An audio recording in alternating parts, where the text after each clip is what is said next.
Bapak Ibu Saudara sekalian, selamat pagi semuanya. Tiba lagi waktunya bagi kita untuk bersama-sama mengawali hari kita bersama dengan Tuhan, bersaat teduh bersama-sama. Kita akan berdoa terlebih dahulu sebelum masuk ke dalam firman Tuhan. Mari kita berdoa.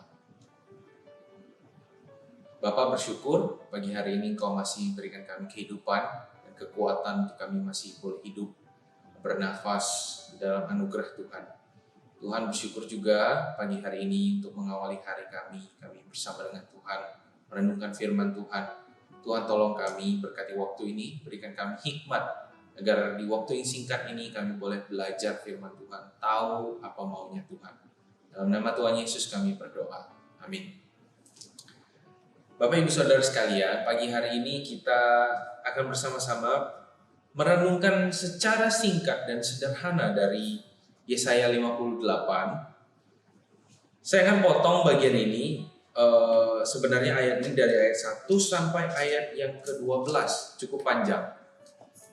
Saya akan bacakan dari ayat 1 sampai ayat yang ke-4, Bapak Ibu Saudara. Ini dari ayat 1 sampai 4 cukup jelas untuk menggambarkan tentang isi perikop Yesaya 58 ini. Saya akan bacakan, Bapak Ibu Saudara bisa menyimaknya di Alkitab masing-masing. Kesalehan yang palsu dan yang sejati. Serukanlah kuat-kuat, janganlah tahan-tahan. Nyaringkanlah suaramu bagaikan sangkakala. Beritahukanlah kepada umatku pelanggaran mereka, dan kepada kaum keturunan Yakub dosa mereka. Memang setiap hari mereka mencari aku, dan suka untuk mengenal segala jalanku. Seperti bangsa yang melakukan yang benar dan yang tidak meninggalkan hukum Allahnya. Mereka menanyakan aku tentang hukum-hukum yang benar. Mereka suka mendekat menghadap Allah, tanyanya. Mengapa kami berpuasa dan engkau tidak memperhatikannya juga? Mengapa kami merendahkan diri dan engkau tidak mengindahkannya juga? Sesungguhnya pada hari puasamu engkau masih tetap mengurus urusanmu, dan kamu mendesak-desak semua burukmu. Sesungguhnya kamu berpuasa sambil berbantah dan berkelahi, serta memukul dengan tinju dengan tidak semena-mena. Dengan caramu berpuasa seperti sekarang ini, suaramu tidak akan didengar di tempat tinggi. Sedemikian jauh membaca firman Tuhan, Bapak Ibu Saudara.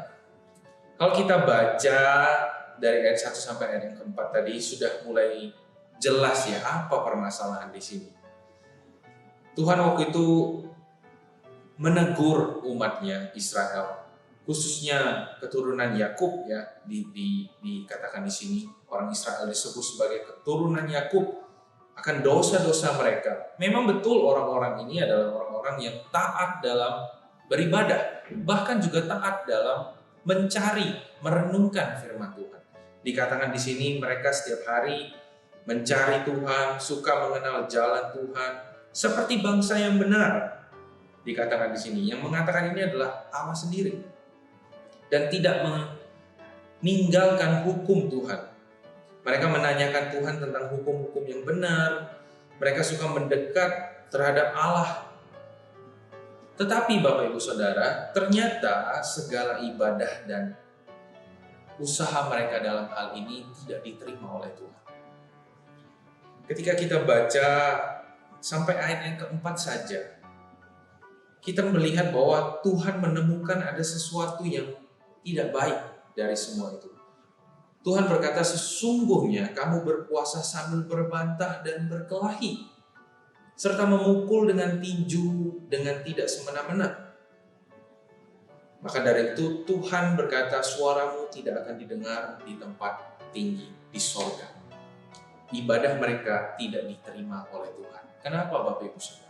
Ibadah yang mereka lakukan di sini khususnya adalah berkata tentang berpuasa. Ini hanya merupakan sebuah contoh. Sebenarnya kan ibadah juga ada banyak. Ada puasa, berdoa, bersedekah, melayani Tuhan di dalam rumah Tuhan. Konteks ini baik Allah, di konteks kita sekarang adalah di gereja. Banyak orang anak-anak Tuhan juga di zaman ini, orang-orang yang kita kenal, itu juga melayani Tuhan. Ada yang giat sekali, ada di gereja mereka giat melayani teman-teman kita, dan juga orang-orang percaya lainnya giat berpuasa, ada juga bersedekah juga ada. Mereka melakukan semua itu dan giat juga mencari kebenaran tentang firman Tuhan. Taurat Tuhan itu menjadi kesukaan bagi mereka. Tetapi Bapak Ibu Saudara, ternyata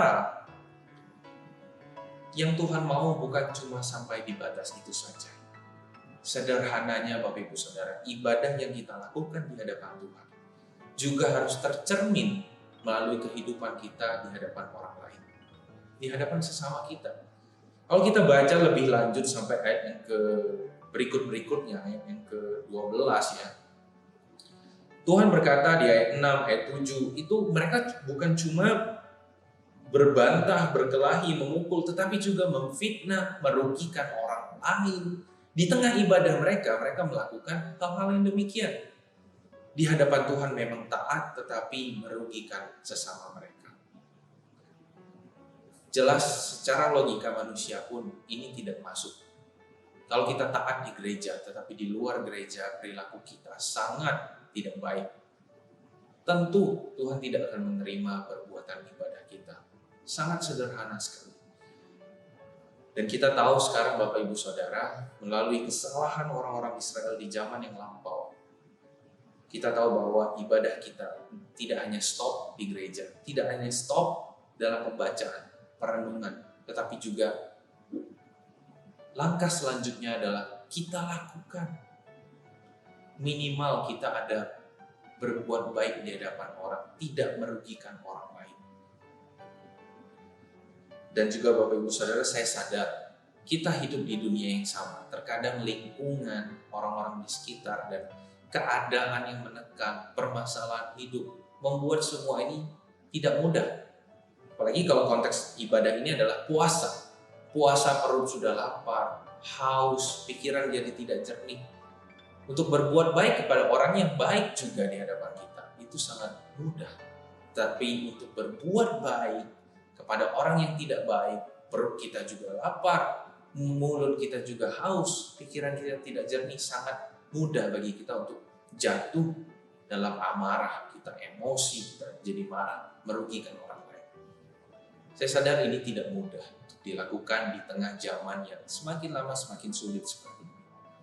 Tapi kita percaya bahwa Tuhan kita selalu beserta dengan kita, menolong kita. Ketika kita berbicara kepada Tuhan, kita ngomong sama Tuhan, Tuhan aku mau taat. Apa yang aku renungkan, ini juga aku lakukan. Tuhan pasti bantu.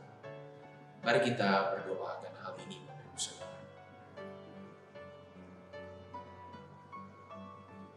Tuhan, kami bersyukur, kami anak-anak Tuhan dibekali dengan firman Tuhan dalam hidup kami. Kami sadar juga firman Tuhan itu indah dan sangat baik untuk kami lakukan. Tetapi keadaan hidup kami, lingkungan kami yang menekan, dan juga zaman sekarang semakin lama semakin sulit, membuat kami sulit juga secara jujur kami melakukan firman Tuhan. Seringkali kami jatuh dalam keegoisan kami, amarah kami sendiri, yang kami tahu itu merugikan orang lain. Tuhan ampuni jika kami tetap melakukan hal seperti itu dalam hidup kami sampai pada saat ini. Dan Tuhan kami mohon, ajari kami Tuhan untuk menjadi anak-anak Tuhan yang lebih kalem, lebih taat, dan diberikan kesabaran yang lebih lagi, kekuatan yang lebih lagi untuk melakukan firman Tuhan di tengah masa-masa yang sulit seperti ini. Tidak mementingkan diri kami sendiri, tidak merugikan orang lain, dan juga boleh menjadi berkat bagi orang lain melalui firman Tuhan yang kami lakukan. Terima kasih Tuhan Yesus, terima kasih. Dalam nama Tuhan Yesus kami berdoa dan kami bersyukur.